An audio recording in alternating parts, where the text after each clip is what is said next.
Pipe rotation. Pipe rotation in deviated wells is critical to hole cleaning and the prevention of cuttings bed formation.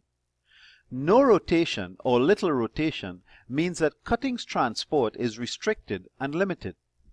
A minimum of 120 RPM has been shown to be effective. If possible, higher RPM will increase hole cleaning efficiency. Sliding for directional work must include some pipe rotation.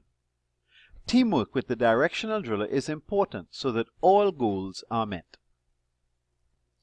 Hole angle and hole size. When planning a well, hole angle and hole size will be determined.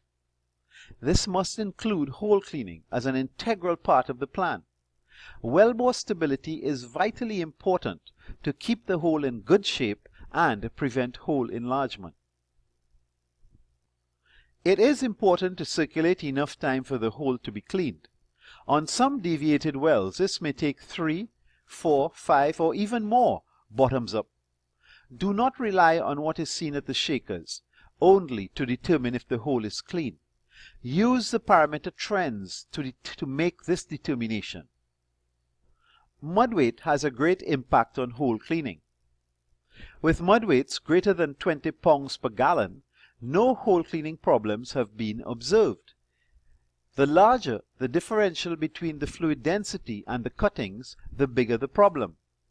Although increased density aids in hole cleaning, it is not recommended to increase the density to clean the hole, as this can lead to or initiate other problems. Drill pipe eccentricity.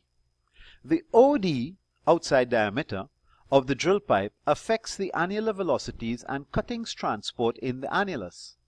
The smaller the difference between the drill pipe OD and the hole size, the higher the annular velocity and consequently the better the hole cleaning. The larger the difference will mean that the annular velocity is reduced, thereby reducing hole cleaning. Cutting size and density. There is no control over the size of the cuttings. Observations of the shakers on changes in cutting size is an important indicator of hole cleaning efficiency.